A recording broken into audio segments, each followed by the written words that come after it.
Hello students, coordination compound के इस नए वीडियो लेक्चर में आप सबका स्वागत है। पिछले लेक्चर में हमने कोऑर्डिनेशन कंपाउंड का आईपीसी में नामकरण कैसे किया जाता है इस पर डिटेल में चर्चा की थी। आज की इस वीडियो में हम बात करेंगे कि कोऑर्डिनेशन कंपाउंड में कौन कौन सी और किस प्रकार की समयावता होती है। तो चलिए देर न करते वीडियो को शुरू करते हैं। तो उप सहसंयोजन यौगिकों की समयावता शुरू करने से पहले हम जानते हैं कि समयावता होती क्या है या समयावता कहते किसे हैं। समयावता इसको कहते हैं आइसोमेरिज्म। तो ऐसे यौगिक जिनका रासायनिक सूत्र समान हो लेकिन उनकी गुण यानी उनकी प्रॉपर्टीज या उनकी संरचना जो है वो भिन्न भिन्न हो, तो उन्हें कहते हैं कि वो एक दूसरे के क्या हैं, आइसोमर हैं। और इस प्रॉपर्टीज को, इस पूरे फिनोमेना को, इस पूरी घटना को कहते हैं समयावता। फॉर एग्जांपल जैसे हमारे पास यहाँ पर हमने लिया है, ये हमने ले लिया पेंटेन, ये हमने नॉर्मल पेंटेन लिया है, नॉर्मल पेंटेन। अच्छा, इसको हम लोग इस प्रकार से भी लिख सकते हैं,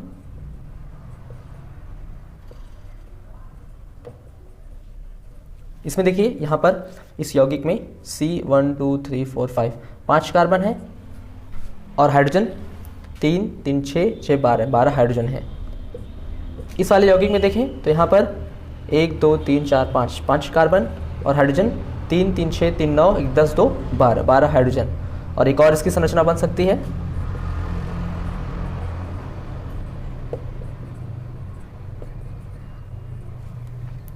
इसमें भी 5 कार्बन और 12 हाइड्रोजन होंगे। तो देखते हैं कि तीनों की तीनों यौगिक में हमारे जो फार्मूला है, जो हमारा केमिकल फार्मूला है यानी रासायनिक सूत्र है, वो तो समान है, 5 कार्बन 12 हाइड्रोजन है, लेकिन इनकी संरचना अलग अलग है और इनके गुण भी क्या है, अलग अलग है। तो इनको कहते हैं कि ये तीनों एक दूसरे के क्या है, समावयवी यानी आइसोमर हैं, आइसोमर हैं।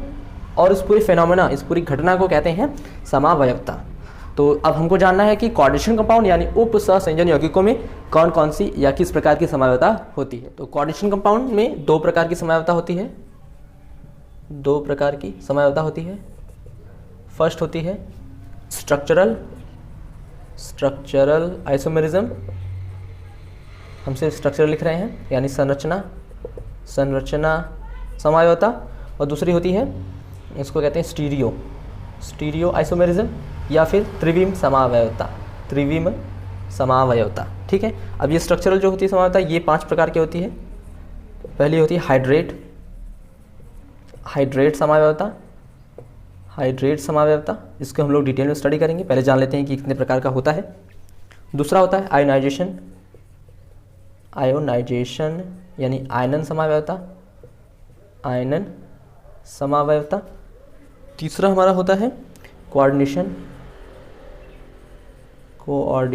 यानी कि उपसहसंयोजन समयावता। और चौथा हमारा होता है लिंकेज यानी कि बंधन समयावता, या इसको संरचनात्मक समयावता भी कहते हैं, संरचनात्मक समयावता। तो ये हम बात करें कोऑर्डिनेशन कंपाउंड में, तो समयावता 2 प्रकार की होती है। एक होती है स्ट्रक्चरल यानी संरचना समयावता, दूसरी होती है त्रिविम। तो जो स्ट्रक्चरल होती है वो 4 प्रकार की होती है, हाइड्रेट, आयनाइजेशन, कोऑर्डिनेशन और लिंकेज यानी हाइड्रेट, आयनन, उपसहसंयोजन और संरचनात्मक या बंधन समयावता। इसके भी हम डिटेल में स्टडी करेंगे। और ये जो स्टीरियो जो होता है यानी त्रिविम समयावता, ये 2 प्रकार की होती है। पहला होता है ज्योमेट्रिकल आइसोमेरिज्म यानी कि इसको कहते हैं ज्यामितीय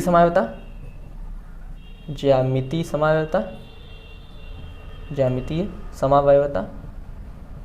और दूसरा हमारा होता है, सेकेंड है ऑप्टिकल आइसोमेरिज्म या इसको प्रकाशिक समयावता कहते हैं। तो ये होती है समयावता के प्रकार कोऑर्डिनेशन कंपाउंड में। अब चलिए डिटेल में एक एक समयावता को पढ़ते हैं। तो पहले हम लोग पढ़ेंगे हाइड्रेट समयावता। पहले हम स्ट्रक्चरल का चारों पढ़ लेते हैं, उसके बाद पढ़ेंगे स्टीरियो का। ठीक है, तो फर्स्ट हमारा है हाइड्रेट समयावता। हाइड्रेट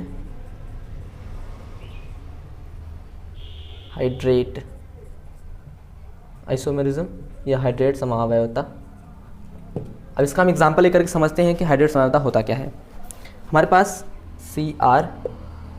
CrCl3 × 6H2O, ये हमारे पास एक संगठन है। अब इसमें जो है 3 प्रकार के यौगिक प्राप्त होते हैं। इससे जो है 3 प्रकार के उपसंयोजन यौगिक प्राप्त होते हैं। पहला होता है इस तरह से, दूसरा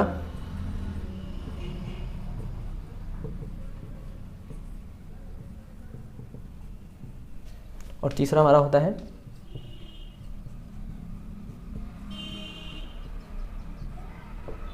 आई होप आपको दिखाई दे रहा होगा। थोड़ा सा हम इसको नीचे लिख लें ताकि आपको पूरी तरह से क्लियर हो।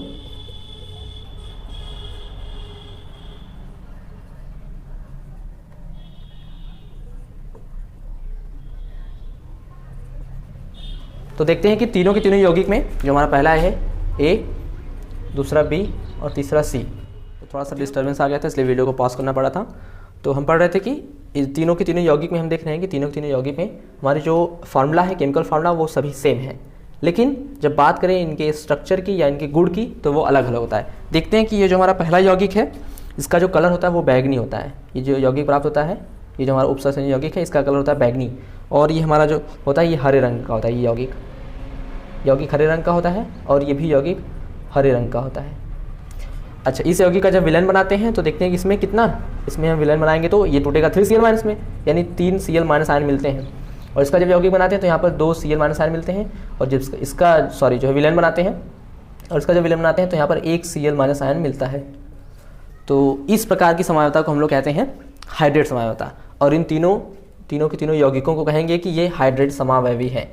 हाइड्रेट समावयवी, ठीक है। और देख रहे हैं कि इसको हाइड्रेट क्यों कहते हैं, क्योंकि हमारा जो स्ट्रक्चर है यानी कि जो प्रॉपर्टी है वो H2O की वजह से क्या हो रही है, बदल जा रही है। क्योंकि H2O यहाँ पर हमारा जो इसको कहेंगे जो ब्रैकेट है इसके अंदर 6 H2O है, यहाँ पर 5 है, एक बाहर निकल गया, यहाँ पर 4 है, 2 बाहर निकल गया। तो इन सब की वजह से जो है इसकी प्रॉपर्टी चेंज हो रही है, इसलिए हम इसको कहते हैं कि ये एक प्रकार की समवायता उत्पन्न होती है जिसको कहते हैं हाइड्रेट समावयवता। और इन तीनों को कहते हैं हाइड्रेट समावयवी।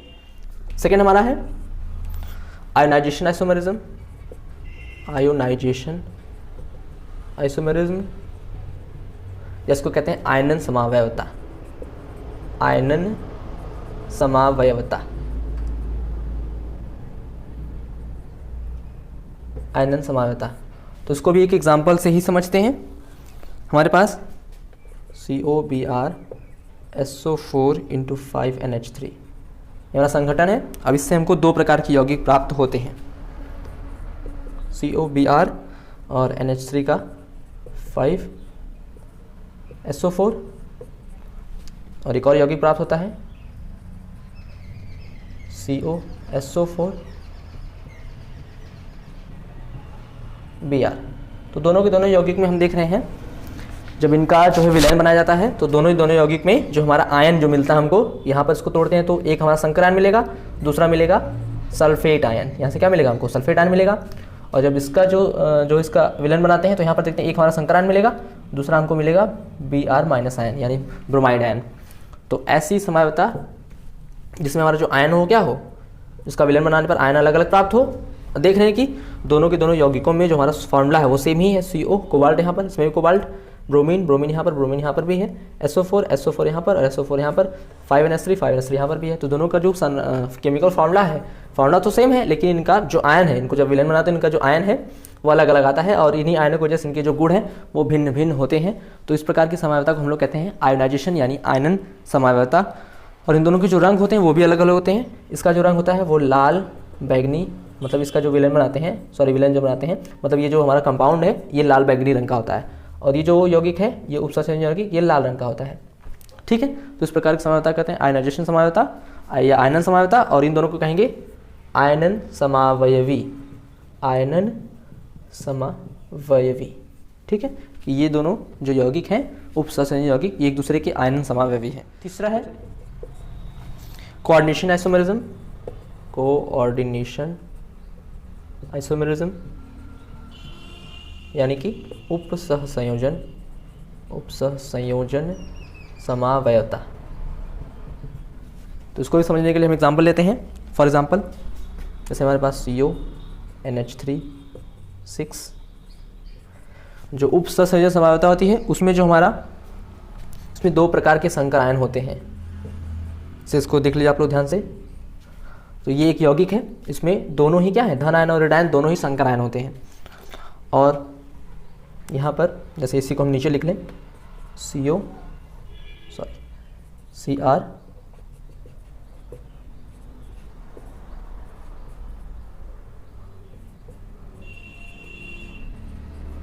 आप लोग ध्यान से देखिए कि दोनों में डिफरेंस क्या है। दोनों में हमारा जो केमिकल फार्मूला है वो तो सेम है, लेकिन ये हमारा जो होता है इसको हम लोग संकर धन आयन कहते हैं। जो हमारा बाएं तरफ होता है धन आयन होता है और ऋण आयन होता है, ये ऋण आयन, और ये भी धन आयन है और ये भी क्या है, ऋण आयन ही है। तो दोनों में डिफरेंस क्या है कि हमारा जो पहला जो यौगिक है, पहला जो उपसंयोजन यौगिक है, इसमें जो हमारा संकर धन आयन है, ये जो धन आयन इसमें जो हमारा केंद्रीय धातु वो कोबाल्ट है, जबकि दूसरे वाले में जो केंद्रीय धातु वो क्या है, क्रोमियम है। यानी यहाँ पे जो लिंकेज है वो चेंज हो जा रही है। यहाँ पर जो संकर ऋण आयन है उसमें जो हमारा केंद्रीय धातु क्रोमियम है, जबकि इसमें जो हमारा जो संकर ऋण आयन है उसमें जो केंद्रीय धातु वो क्या है, कोबाल्ट है। तो ये होता है डिफरेंस दोनों में। इस प्रकार के समावयवता को हम लोग कहते हैं उपसहसंयोजन समावयवता, और इन दोनों को कहेंगे कि ये उपसहसंयोजन समावयवी है। दोनों यौगिकों को कहेंगे कि ये दोनों क्या है, एक दूसरे के उपसहसंयोजन समावयवी, और इस प्रकार की समावयवता को कहते हैं उपसहसंयोजन समावयवता। और इन्हीं दोनों, चौथा हमारा है लिंकेज आइसोमेरिज्म, लिंकेज आइसोमेरिज्म या फिर संरचनात्मक समावयवता। ठीक है, तो इसको भी एग्जाम्पल से ही समझते हैं। जैसे हमारे पास और यहाँ पर ONO Cl2, ठीक है।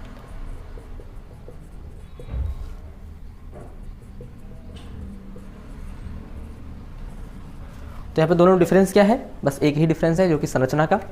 जब इनकी संरचना बनाते हैं पहले तो देखने कि दोनों में हमारा जो केमिकल फार्मूला वो सेम है। कोबाल्ट यहाँ भी, कोबाल्ट यहाँ भी, NH3 NH3 NO2 NO2 और Cl2 Cl2, दोनों की जो केमिकल फार्मूला वो समान है, बस इनकी प्रॉपर्टीज़ कैसे डिफरेंस है ये आप लोग ध्यान से देखिए। यहाँ पर देख रहे हैं कि यहाँ पर जो केंद्रीय धातु होता है वो 5 अमोनिया के साथ जुड़ा हुआ है, 5 अमोनिया लिगेंड के साथ, और यहाँ भी 5 अमोनिया लिगेंड के साथ। लेकिन यहाँ पर जो है ONO यानी यहाँ पर जो कोबाल्ट है वो ONO क्या कहते हैं, नाइट्राइटो के O के साथ जुड़ा होता है, जबकि इसमें जो होता है ये नाइट्रो के N के साथ जुड़ा होता है। बस यही लिंकेज, यही डिफरेंस है थोड़ा सा। जब इसका स्ट्रक्चर बनाते हैं कोबाल्ट का तो 5 तो क्या हो जाएगा, 5 NH3 जुड़ जाएगा। जो हमारा ये छठवां ONO जुड़ा होता है, इसमें जो ऑक्सीजन होता है वो सीधे सीधे कोबाल्ट से जुड़ा होता है। जबकि इस वाले में 5 NH3 जुड़ जाएगा, 5 NH3 जुड़ गया। और यहाँ पे जो NO2 है इसमें जो नाइट्रोजन होता है वो ऑक्सीजन के साथ जुड़ा होता है। कैसे जुड़ा होता है, ये उपसंयोजन यौगिक बना के जुड़ा होता है, सॉरी उपसंयोजन बंध बना के। तो यहाँ पर जो ऑक्सीजन होता है वो 2 लोन पेयर ऑफ इलेक्ट्रॉन्स को देता है, जबकि यहाँ पे जो नाइट्रोजन होता है वो 2 लोन पेयर ऑफ इलेक्ट्रॉन्स को देता है। तो ये होता है इन दोनों में डिफरेंस। तो इस प्रकार की समावयवता को कहते हैं संरचनात्मक समावयवता। ठीक है, तो फिलहाल आज की इस वीडियो में इतना ही। अब जो हमारा नेक्स्ट है स्टीरियो आइसोमेरिज्म, इसको हम लोग पढ़ेंगे कल के वीडियो में डिटेल में, क्योंकि काफ़ी लंबा है। इसमें हमको 2 प्रकार के आइसोमेरिज्म पढ़ने हैं, फर्स्ट है ज्योमेट्रिकल, सेकंड है ऑप्टिकल। तो फिलहाल वीडियो में इतना ही, मिलते हैं नेक्स्ट वीडियो में।